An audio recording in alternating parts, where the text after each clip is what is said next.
Olá a todos, hoje vamos começar a falar circuitos com diodos.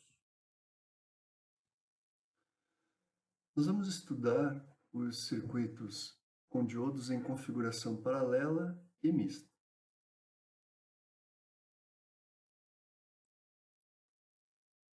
O que nós buscamos é determinar a tensão de saída, V0, as correntes nos diodos D1 e D2 e,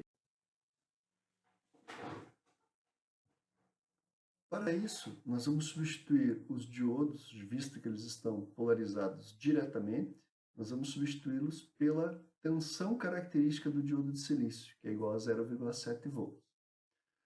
Uma vez que os dois diodos estão polarizados diretamente, a tensão do diodo 2 já determina a tensão de saída. Então, a tensão de saída é igual a 0,7 volts.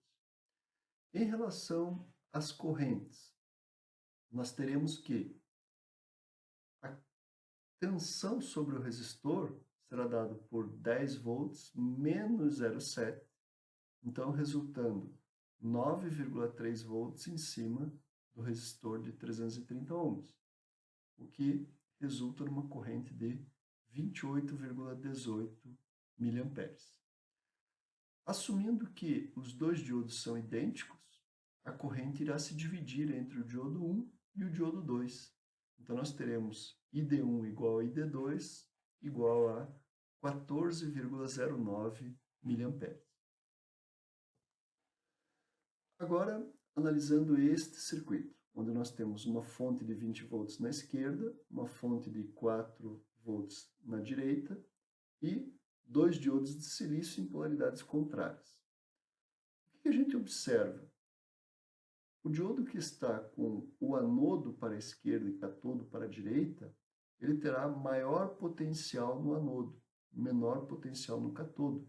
Então, o diodo D1 estará polarizado diretamente, já o diodo D2 estará polarizado inversamente.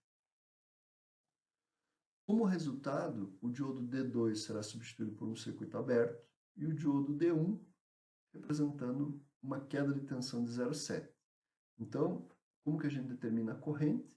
Será 20 menos 4 menos 0,7, dividido pelo resistor de 2,2 kΩ, resultando em uma corrente de 6,95 mA. Agora, analisando o circuito onde temos um diodo de silício em paralelo com um diodo de germânio. Como os dois diodos estão em paralelo, apenas no momento em que o diodo de menor tensão entrar em condução, ele vai travar a tensão sobre ele, impedindo com que o diodo de maior tensão entre em condução. O diodo de silício tem uma tensão característica de 0,7 volts, já o diodo de germânio tem uma tensão característica de 0,3. Então, a gente observa o seguinte: o diodo de germânio assumirá uma tensão de 0,3 e quando eu olho para o diodo de silício, a tensão não atingiu o 0,7. Então, esse diodo permanece no circuito aberto. Logo, qual que será a tensão de saída? 12 menos a queda no diodo de germânio de 0,3, resultando em V0 igual a 11,7 volts. Agora, nesse outro circuito, onde queremos determinar a corrente I1, a corrente I2 e a corrente no diodo 2. Como é que a gente determina essas correntes? Como os dois diodos estão polarizados diretamente, nós vamos substituir, né, são diodos de silício, vamos substituir por uma queda de tensão de 0,7. Como eu tenho no diodo 2 uma queda de 0,7 e ela está em paralelo com o resistor R1, nós já temos que a corrente I1 será 0,7 dividido por 3,3 kΩ. Resulta numa corrente de 0,212 mA. Já a corrente I2 ela será dada por 20 menos a queda nos dois diodos. Então, 18,6 volts. Logo, a corrente I2 será 18,6 volts divididos por 5,6 kΩ. Resulta numa corrente de 3,32 mA. Para determinar a corrente no diodo 2, basta fazer a corrente I2 menos a corrente I1, que é o que fluirá pelo diodo D2. Logo, ID2 igual 3,32 mA menos 0,212 mA, resultando em 3,108 mA sobre o diodo 2.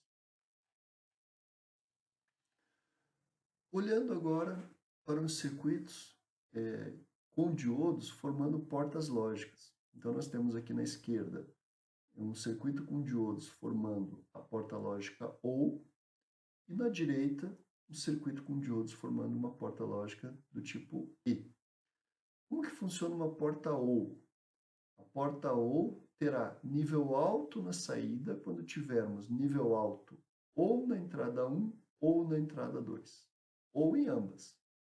Já a porta lógica do tipo E, ela terá nível lógico alto na saída quando tivermos nível alto na entrada 1 e na entrada 2.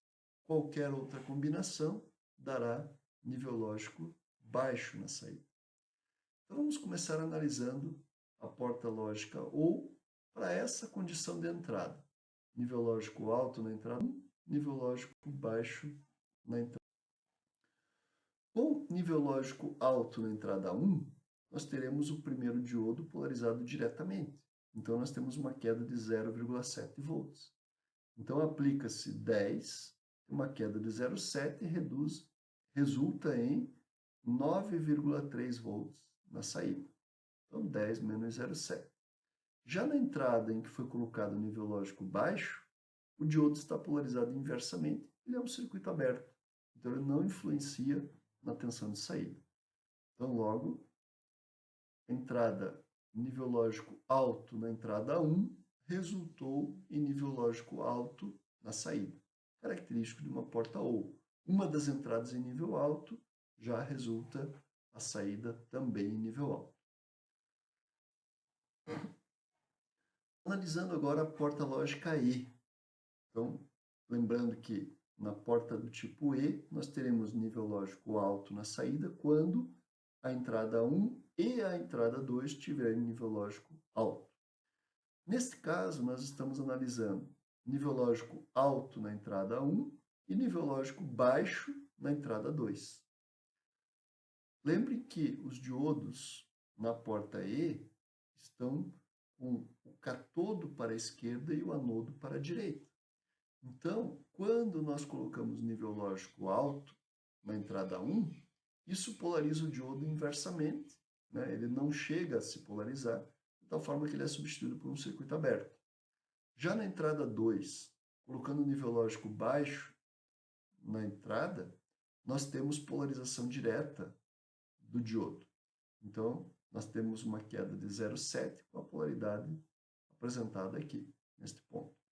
Então, qual que é a tensão na saída V0? Será, para isso nós temos que determinar essa corrente, e essa corrente será dada por 10 menos 0,7 divididos por 1K.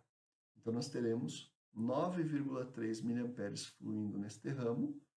Com isso nós teremos menos em cima, mais embaixo, 9,3 volts. Então, menos 9,3 mais 10 resulta na tensão de saída de 0,7 volts, que caracteriza nível lógico baixo.